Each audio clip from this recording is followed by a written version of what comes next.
não parar, não precipitar e não retroceder. Então dizer para esse cara, sabe quando nós vamos parar? Nunca. Nunca na sua porca vida. Né?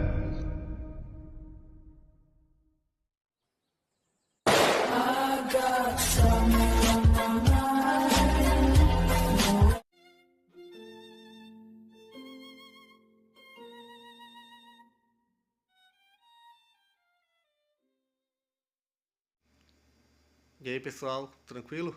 Então vem aqui antes do vídeo começar, pedir para vocês se inscreverem, quem não for inscrito, compartilhar, curtir, comentar. Quem puder seja membro do canal, que isso ajuda bastante. Tem também o link do Apoia-se. Quem puder ajudar nosso canal e apoiar financeiramente vai ser muito bem-vindo.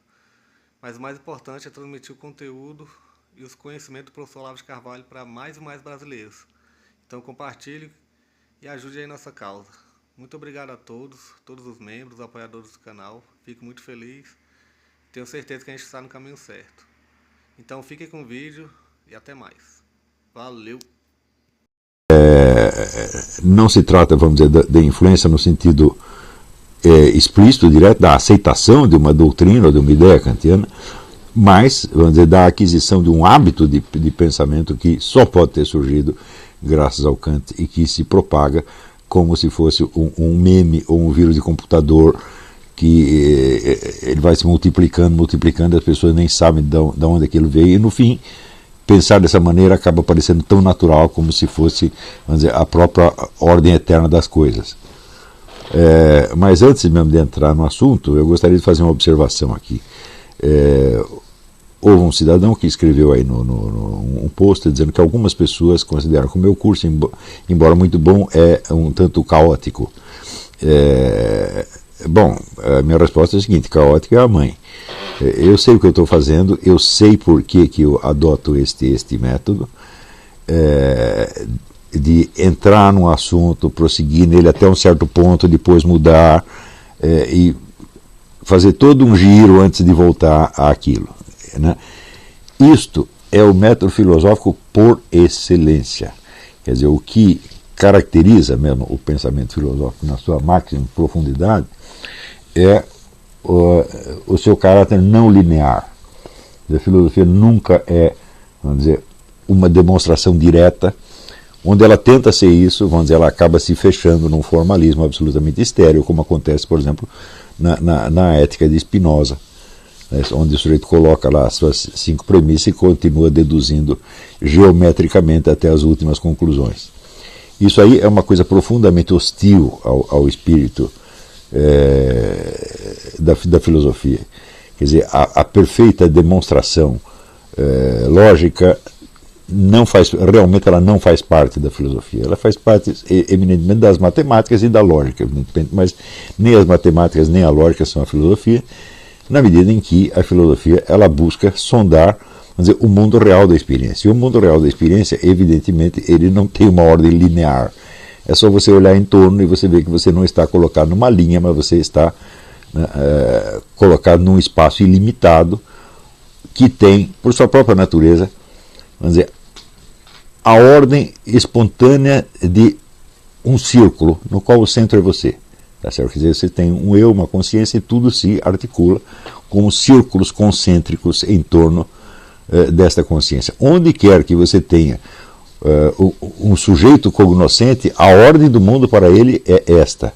De modo que nós poderíamos, não seria um erro você enxergar o universo todo como um conjunto de centros onde inúmeros círculos concêntricos se entrelaçam. Tá certo? Também, quando nós pegamos, vamos dizer, em vez de encarar o sujeito, encaramos o objeto, você vê que qualquer um objeto dos sentidos, qualquer um, ele é um sistema de inumeráveis perspectivas. Né? Quer dizer, você enxergar um objeto é enxergá-lo por um lado, sabendo que ele tem outros lados, e que esses lados, de algum modo, são acessíveis, senão a você, a outros observadores ao mesmo tempo. Por exemplo, eu estou olhando este copo, e eu não saberia que é um copo se eu não soubesse que a pessoa que está olhando pelo outro lado está vendo o outro lado. Quer dizer que, vamos dizer, a presença desse observador real ou potencial que complementa a minha visão com uma visão, vamos dizer, oposta e articulada com esta, isto faz parte da percepção de qualquer objeto. Isto é, se você vê um copo, um gato ou uma mesa, você sabe que aquilo não está solto e isolado no espaço, tá certo? Mas que ele é um conjunto de perspectivas que outros observadores podem apreender e que você mesmo pode apreender. Nenhum objeto tridimensional tem a capacidade de se mostrar com todos os seus lados imediatamente para um mesmo observador. Isso seria o mesmo que não ter lados, tá certo? Então, seria como se fosse, vamos dizer, um ponto não dimensional. Este é visto por todos os seus lados ao mesmo tempo, precisamente porque ele não existe.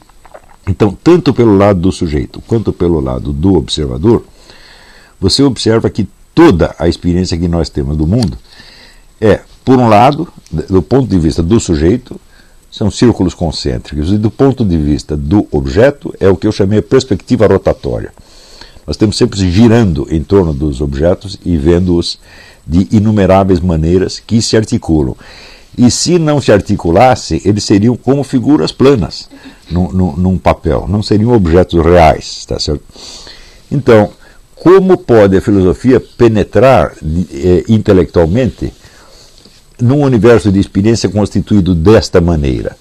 Só se ela proceder exatamente de acordo com a mesma estrutura da ordem que ela está pretendendo apreender, ou seja, círculos concêntricos e perspectivas rotatórias.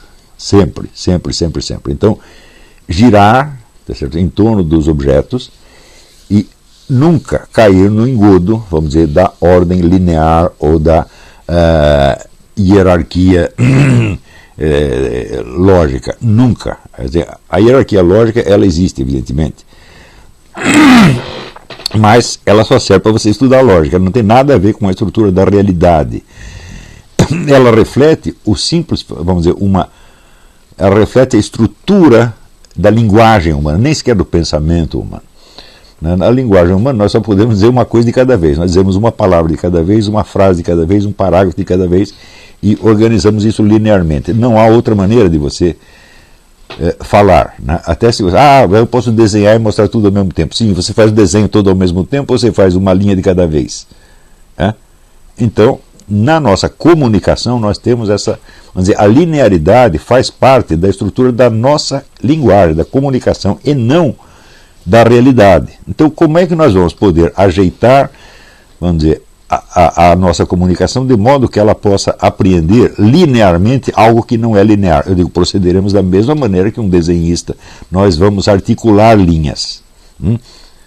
Então, o que é que eu estou fazendo aqui? Eu lanço um traço aqui, depois outro traço aqui, e aos poucos aquilo vai se complementando. É o único jeito de ensinar. Qualquer outro jeito, vamos dizer, ou ele é fraudulento, ou ele é um simples engano. Quer dizer, aquela ordem expositiva magnífica que você encontra ou na Ética de Spinoza, ou às vezes em certos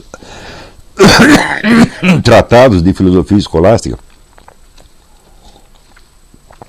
ela cria uma facilidade totalmente enganosa, onde você acredita que você, seguindo a ordem da demonstração, você está na verdade. Né? Sim, você está na verdade das provas e não na verdade da realidade. Isso é fundamental.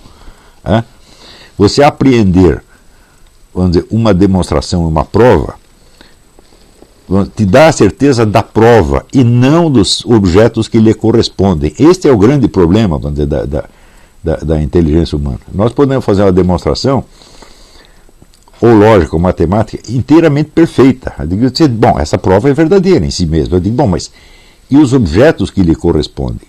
Os objetos jamais correspondem a nenhuma prova pelo simples fato de que as provas elas são montadas não com objetos, mas com os seus conceitos respectivos, os quais conceitos só apreendem certos aspectos da realidade e não todos. Por exemplo, se você pegar, o conjunto das ciências existentes, né, cada ciência em particular apreende só uma determinada faixa da realidade, o que significa que os seus objetos não são reais, eles são, abstrações, são aspectos abstraídos de conjuntos. Uma outra ciência pega um outro aspecto, outra pega outro aspecto, outra pega outro aspecto. Mas esse conjunto jamais corresponde com a realidade. Ele não pode corresponder com a realidade. Isso é absolutamente impossível. Eu digo, e a nossa experiência? Gente, a nossa experiência não apreende as coisas assim. Ela apreende as coisas no seu impacto direto. Não é isso? Ela apreende as coisas na sua presença. Então, isso quer dizer que sempre existe uma tensão, não digo uma contradição, mas uma tensão entre a realidade percebida e o que nós pensamos dela. Tá certo? Quer dizer, o pensamento ele segue uma ordem linear, o pensamento lógico, quando se expressa logicamente, ou literariamente, ele segue uma ordem linear e não tem como deixar de ser isso. Mas, assim como olhando um desenho, você sabe que você não está olhando para a coisa desenhada, mas apenas para uma representação ou signo dela, tá certo? Também nós temos que saber que perante qualquer demonstração nós não estamos olhando para a realidade, mas para um signo, tá certo? E esta consciência, vamos dizer, deste intervalo todo mundo tem, e é por isso mesmo que nós conseguimos nos entender. Quer dizer, o indivíduo que me ouve falando, por exemplo, ele não está confundindo o meu discurso com as coisas a que ele se refere, mas o ouvinte ele conhece tanto o meu discurso quanto as coisas. Então ele, na sua mente, ele consegue conectar uma coisa com outra.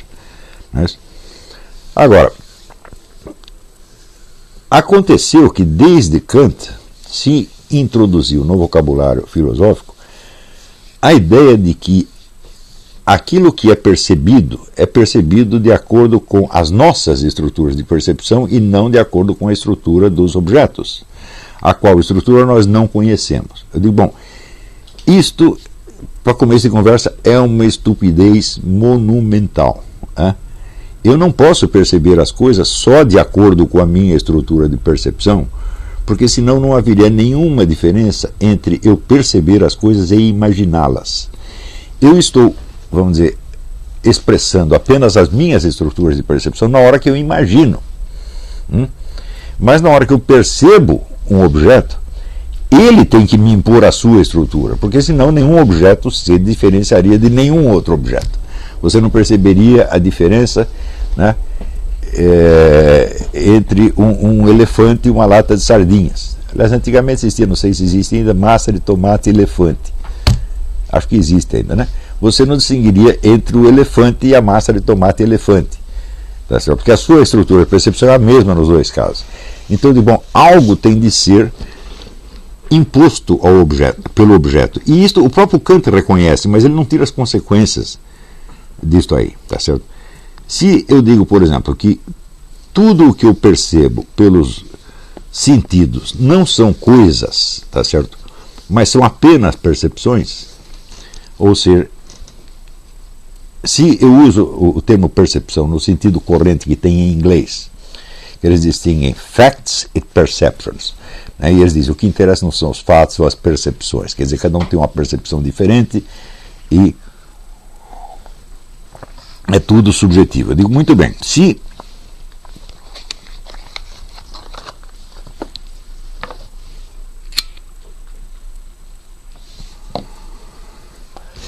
fosse assim, quer dizer, eu não percebo as coisas diretamente, mas as percebo através de representações mentais, tanto quando estou imaginando, como quando estou percebendo. Por exemplo, agora eu estou vendo as pessoas aqui, estou vendo essa câmera, estou vendo essa estátua aqui desse touro, etc, etc. Então, eu estou vendo estas coisas ou estou vendo a representação mental delas, né? Ou seja, a minha percepção é a percepção de um fato, e não há como separar, no caso, a percepção e o fato, ou percepção é uma coisa, o fato é outra completamente diferente, e praticamente não há relação entre as duas coisas. Digo, muito bem, se eu, ao perceber as coisas, eu os percebo não diretamente, mas através de uma representação, pergunto, como eu percebo a representação? Agora, então, por exemplo, eu imagino aqui um touro. Então, eu visualizo a imagem do touro. Mas eu estou visualizando essa imagem diretamente ou através de outra imagem? É claro que é diretamente. Não é isso? Então, se eu não percebesse as coisas diretamente, mas através de uma representação, para cada representação eu precisaria de outra representação, e outra representação, e outra, e outra, e outra, e outra, e outra, e assim indefinidamente. Isso não acabaria nunca. Portanto, em algum ponto tem de haver um contato direto entre o sujeito cognoscente e o objeto. Contato que não é determinado exclusivamente pela estrutura de percepção do sujeito, mas pela estrutura de apresentação do objeto. Não é isto? Então, até eu coloquei umas notinhas no Facebook que eu vou usar como mote desta aula. É o seguinte: a intuição é conhecimento imediato, isso é sem intermediações. Isso aqui é uma coisa básica. Se ela não existisse, não existiria conhecimento nenhum. Pois o conhecimento dos intermediários precisaria de outros intermediários, e estes de outros ainda, e assim por diante, ilimitadamente. Se falamos, por exemplo, da intuição sensível, dizer a sério, e não como mera abreviatura verbal, que só conhecemos os objetos do mundo físico por intermédio dos sentidos, portanto não diretamente, é como dizer que uma arma de fogo não atira diretamente, mas por intermédio do cano. Como se o cano não fosse parte dela e sim um ajudante externo. Então eu digo, bom, o que é a arma? É um esquema mecânico do qual o cano faz parte. Não é isso? E, do mesmo modo, a estrutura do sujeito cognoscente é um sistema do qual os órgãos dos sentidos fazem parte. Os órgãos dos sentidos não são uma outra coisa. Tá certo? Do mesmo modo que as representações mentais não são uma outra coisa, são parte de nós. Não é isso? Pior ainda, isso aqui é básico. Além dos sentidos, não temos nenhum outro órgão capaz de captar as qualidades sensíveis. Como é que você capta cores, formas, posições, etc. É pelos 5 sentidos. Você tem algum outro órgão que capte isso? Não tem, não é isso? Então, o único órgão que corresponde em nós à captação das qualidades sensíveis são os 5 sentidos. Se eles não tivessem um contato direto com o objeto, mas fossem apenas intermediários, eles seriam intermediários entre o objeto e quê?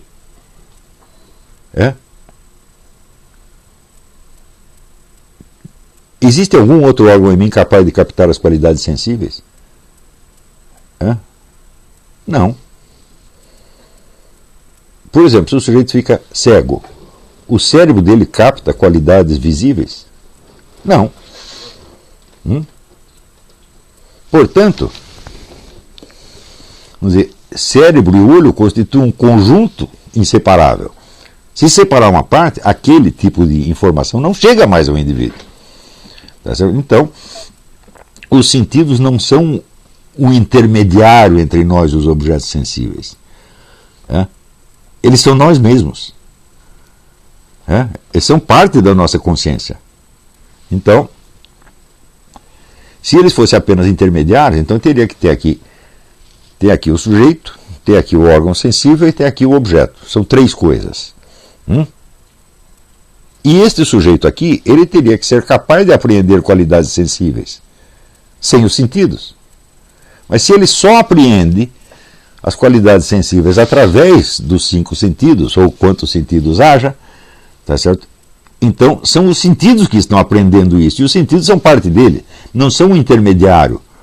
Até chamados de órgãos, eles são órgãos do ponto de vista da anatomia e fisiologia, mas não do ponto de vista cognitivo. Os meus olhos não são um órgão através do qual eu apreendo as coisas. Não, eles são eu mesmo. Quer dizer que a distinção entre o eu percipiente e o seu olho é uma distinção e não uma separação, é uma distinção meramente nominal. Eu não estou separado do meu olho. Eu não tenho, vamos dizer, uma consciência visiva, independente do meu olho. Isso aí simplesmente não existe. Você transformar em figura de linguagem, você pode falar que é um pensamento metonímico. Sim, esse é pensamento metonímico do brabo. Todo, que sou eu, e você pega aquela parte pelo todo, mas é o todo que importa. Claro, o olho não é um intermediário entre eu e a coisa. o olho é uma parte do sujeito, uma parte minha. Não é isso? Ele é meu, ele não é um intermediário. Agora, esse negócio de dividir, vamos dizer, primeiro você divide o sujeito do objeto, e depois você divide o sujeito da sua percepção, e depois você divide a percepção do órgão percipiente, e ficou tudo um monte de coisa separada que agora você não sabe juntar mais. Eu digo, mas acontece que o erro é que você tomou uma mera distinção nominal como se fosse uma separação real. Essa separação não existe. Quer dizer, você dá nomes às coisas, né? Você chama o sujeito de Olavo de Carvalho e depois você pensa que são duas pessoas, um Olavo e outro Carvalho. Pô. É exatamente a mesma coisa. Então, são erros banais, mas são esses erros banais que criam as grandes tragédias filosóficas. E através das tragédias filosóficas você cria as tragédias culturais, e das tragédias culturais você cria as tragédias político-militares. Então isso quer dizer, os filósofos têm uma responsabilidade tremenda nas coisas. Por quê? Porque são eles, vamos dizer, que criam as estruturas explicativas pelas quais as pessoas se entendem a si mesmas. E se elas começam a se entender a si mesmas da maneira errada, elas vão fazer coisa errada. Agora, isso quer dizer que não, ou existe algum conhecimento direto, ou não existe conhecimento algum. Porque se todo conhecimento é indireto, então cada intermediário requer outro intermediário, e outro intermediário, e outro intermediário, e assim por diante, infinitamente. Tá certo? Então, em algum ponto, o conhecimento e a coisa, o seu objeto, têm de coincidir. E este ponto é exatamente o que se chama intuição. Intuição é a percepção direta de uma presença. Você só pode ter intuição daquilo que está presente. O ausente você só pode imaginar ou pensar. Não é isso? Porém, os seus próprios pensamentos, como é que você os percebe? Também é de maneira direta e intuitiva. Quando eu vejo uma vaca, eu estou tendo uma intuição sensível da vaca. Quando eu imagino uma vaca, eu não estou vendo vaca nenhuma, eu só estou vendo a imagem. Mas eu tenho uma apreensão direta e intuitiva dessa imagem. Senão eu precisaria de outra imagem, outra imagem, outra imagem, outra imagem, assim por diante. Portanto, trata-se de um conhecimento intuitivo nos dois casos. Né? Num caso eu tenho intuitivo de uma presença física. No outro caso, eu tenho conhecimento intuitivo de uma presença imaginativa que eu mesmo criei. Mas é uma apreensão intuitiva. Quando eu acompanho uma demonstração silogística, eu percebo que existe uma identidade entre a conclusão e as suas premissas. Como é que eu percebo isso? É através de um raciocínio? Não. Eu monto o raciocínio e eu intuitivamente capto a identidade da conclusão com as suas premissas. Eu vejo que a conclusão está contida na premissa. Eu capto isso de maneira intuitiva e imediata. Isto é a mesma coisa que dizer que só existe conhecimento intuitivo. O que não é intuitivo não é conhecimento de maneira alguma. É apenas pensamento.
Chegamos a mais um final de uma aula, de um vídeo.